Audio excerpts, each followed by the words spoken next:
안녕하세요, 여러분. 모든 톡톡입니다. 구독과 좋아요 잊지 말고 꼭 눌러주세요. 감사합니다. 오늘은 한국의 출산율 문제에 대해 깊이 탐구하고 현 상황을 이해하며 어떻게 극복할 수 있는지에 대해 생각해 보려 합니다. 우리가 직면한 이 문제는 마치 막다른 골목과 같은 미로 안에 갇혀 있는 듯한 느낌을 줍니다. 이 미로에서 탈출하기 위해서는 어떠한 길잡이가 필요한지 살펴보도록 하겠습니다. 한국의 출산율 문제는 누군가가 마치 일부러 짜놓은 것처럼 복합 다방면에 걸쳐 있습니다. 땅도 좁은데 인구 좀 줄면 어떠냐고요? 아니요. 그렇지 않습니다. 출생률이 낮아지면 노인 인구가 상대적으로 많아집니다. 이로 인해 노인들에게 필요한 의료와 복지 서비스 비용이 늘어나면서 국가가 돈을 더 써야 합니다. 이는 젊은 세대에게 과도한 짐이 될 수 있고 사회적 문제를 야기할 수 있습니다. 또한 출생률이 낮아지면 미래의 노동력이 부족해집니다. 일하는 사람들이 줄어들면 기업들이 성장하기 어려워지고 국가 전체의 경제 성장 속도가 둔화될 수 있습니다. 쉽게 말하면 출산이 적어지면 국가가 돈을 더 쓰게 되고 미래에는 기업이 성장하기 어려워져서 국가 경제에 먹구름이 잔뜩 끼게 됩니다. 인구가 줄어들면서 남녀 모두가 군대에 가야 하는 상황이 생길 수도 있고 노동력 부족으로 인해 다시 국가가 가난해질 수도 있다는 말이 됩니다. 자, 그러면 본격적으로 왜 이렇게 한국 사회는 출산이 어려워진 사회가 되었는지 원인에 대해서 이야기해 보려고 합니다. 먼저 수도권 과밀화에 대한 문제에 대해서 이야기를 시작해 보겠습니다. 수도권 과밀화는 전 세계적으로도 있는 문제이지만 한국의 문제는 매우 심각합니다. 국토연구원의 자료에 의하면 1975년 수도권 인구 비중이 31.5%였는데 2015년 기준으로는 49.5%나 높아졌습니다. OECD 국가 중 제일도시 기준으로 1km당 인구 밀도를 조사해 봤더니 서울 인천이 16,700명이 나왔고 런던은 5,100명, 파리 3,550명, 뉴욕 2,050명이 나왔습니다. 서울 인천의 인구 밀도는 뉴욕의 8배, 런던의 3배가 넘습니다. 1970년대에도 이미 사회적인 큰 문제였는데 무려 50년 이상이 지난 현재까지 개선되기는커녕 말도 안 되는 일이 벌어진 것입니다. 수도권 주변에 공장 부지며 아파트 부지며 대체 어떻게 모두 허용이 된 겁니까? 그나마 있던 그린벨트마저도 모두 없애버렸고 신도시를 밥 먹듯이 뚝딱 만들어대고 있습니다. 해외에서도 물론 출퇴근 문제가 있겠지만 한국의 출퇴근 문제는 매우 심각한 편입니다. 나의 해방일지라는 유명한 드라마에서도 젊은 청년들의 고뇌를 반영하듯 출퇴근 문제를 정확하게 풍자하고 짚어냈습니다. 닭장 같은 아파트 신도시만 만들면 모든 게 해결될 거라는 자만심.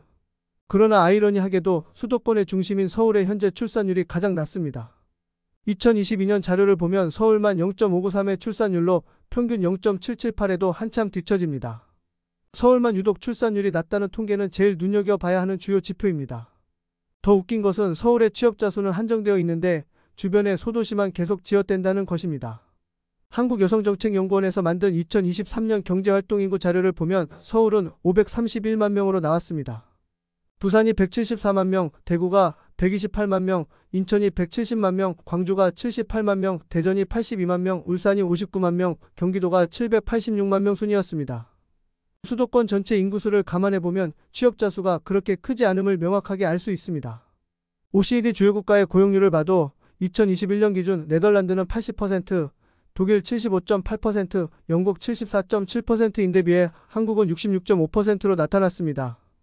유럽 등 주요 국가의 고용률이 높은 반면 2023년도 한국 고용률 자료를 다시 보면 서울, 부산, 대구, 광주, 대전, 울산 등 주요 도시 고용률이 50% 후반, 60% 초반으로 상당히 더 떨어져 있음을 알 수 있습니다. 유럽에 비해 한국 고용률은 왜 이렇게 낮은 걸까요?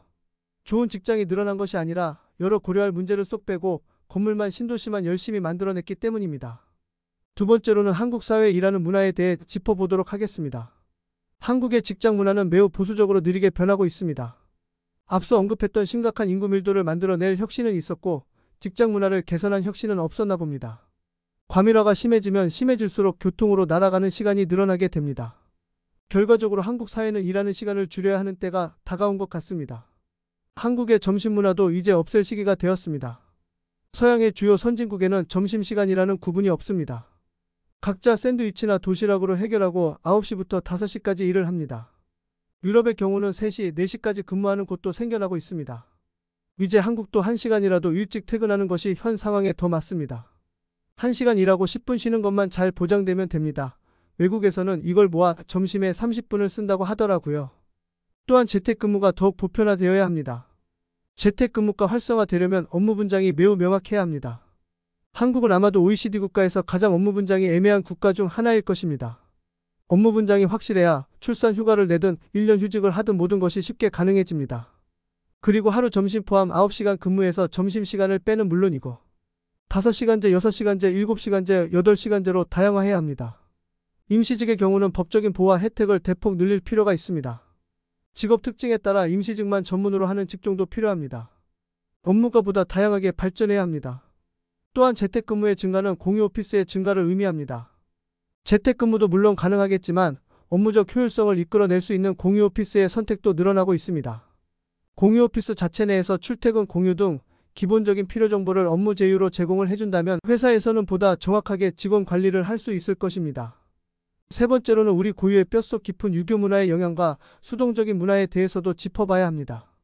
인터넷이나 SNS의 발달로 소셜 네트워크가 확장되면서 혼자 살아가는 사람들도 늘어나고 있습니다. 이로 인해 진지한 인간관계 형성이 어려워지며 결혼과 출산에 대한 우선순위가 낮아질 수 있습니다. 혼밥, 혼술은 굳이 친구를 만나지 않더라도 출장 중이거나 여러 사유에 의한 혼자 해결할 수도 있다는 의미였는데 완전히 차단된 채 대부분이 혼자 생활하는 것으로 그 본질이 완전히 바뀌어 버린 것 같은 느낌마저 듭니다. 이렇게 되면 사회적 문제가 매우 심각합니다.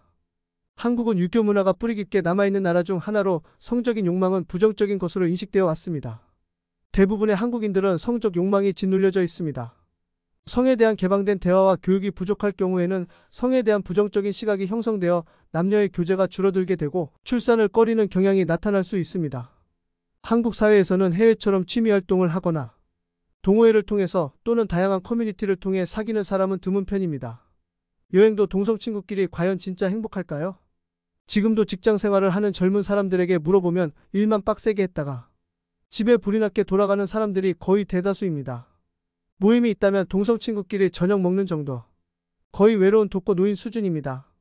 이렇게 수동적인 유형의 사람들이 초중고를 포함하여 대학교 때까지 사귀는 사람 하나 없다면 어떻겠어요? 그것도 몇 안 되는 이성 친구는 그냥 친구라네요. 이런 사람들은 결혼 상대를 열심히 찾지 않는 한 결혼할 확률이 매우 낮아집니다. 여성들의 경우는 결혼할 생각이 없다고 한 사람도 적극적인 서양 남자의 청혼을 받고 결혼을 하는 케이스를 주변에서 쉽게 볼 수 있습니다. 직장 내에서는 업무적으로 만나는 관계이다 보니 동료끼리 결혼까지 골인하는 사람은 드문 편이며 이때부터는 친구나 지인을 통한 소개팅이나 부모의 성화에 모시겨 맞선을 보는 경우가 되어버립니다. 정상적인 결혼이라면 사랑과 신뢰가 기반이 된다고 한다면 소개팅이나 맞선을 통해 결혼을 하는 경우에는 돈이라든지 상대방의 재력, 배경 등을 보고 결혼을 하는 확률이 높아지게 됩니다. 그런데 신기한 점이 있습니다. 결혼한 사람들마저도 왜 자녀를 낳지 않는 걸까요? 이것도 근본 원인은 같지 않을까요? 해외보다 1시간이나 늦은 저녁 6시 퇴근 시간 조금만 일하다가 저녁에 야근까지 대중교통으로 겨우 집에 도착하면 쉴 시간도 부족한 하루. 결혼한 사람들의 빡빡한 하루도 솔로의 하루와 별반 차이가 없는 것입니다. 지친 하루하루에 지겹고 끝없는 연속일 뿐입니다. 인권 차원에서도 이대로는 안 됩니다. 나의 예방일지 드라마에서처럼 일하고 나면 넉다운이 이미 되어 있는데 언제 데이트를 하고 언제 자녀 계획을 세울 수 있을까요? 하루 살기도 바쁘다는 말이 딱 맞습니다. 우선은 위에서 언급했던 수도권 과밀화와 오래된 낡은 직장 문화를 과감하게 개선할 필요가 있습니다. 그리고 출산 정책은 선진국보다 더 공격적으로 더 많은 혜택을 제공해야 하며 무엇보다 출산 후의 업무 복귀를 가장 강력하게 지원해 주어야 합니다. 그 다음은 세제 혜택과 대출 등 경제적인 부담을 해소시켜주는 것입니다. 어떤 사람들은 싱글세를 높게 매겨야 한다는 이야기도 있습니다. 이 상황에서는 적극적으로 도입할 필요성도 있습니다. 그리고 현재 시점에서의 한국의 출산율이 기가 막히게도 낮기 때문에 한국에 돈을 벌어 외국으로 내보내는 외국인 노동자 수를 줄이는 정책이 필요하며 이런 외국인 노동자보다는 자녀가 있는 가족 단위의 노동자를 선별해서 외국인의 이민을 장려할 필요성도 있습니다. 이때 과밀화된 수도권보다는 인구가 줄어들고 있는 중소도시를 중심으로 이민을 받아들일 필요가 있습니다. 홍콩이나 싱가포르처럼 전략적으로 영어만 사용하는 국제적인 도시를 육성할 수도 있을 것입니다. 지금까지 한국의 출산율에 대해서 알아보았습니다. 문제가 있으면 언제나 해결책도 있는 법입니다. 지금까지 세계의 주요 중심국가로 잘 발돋움한 만큼 이 문제도 잘 해결해서 살기 좋은 나라, 멋있고 아름다운 나라가 되기를 진심으로 바랍니다. 감사합니다. 구독과 좋아요는 사랑입니다.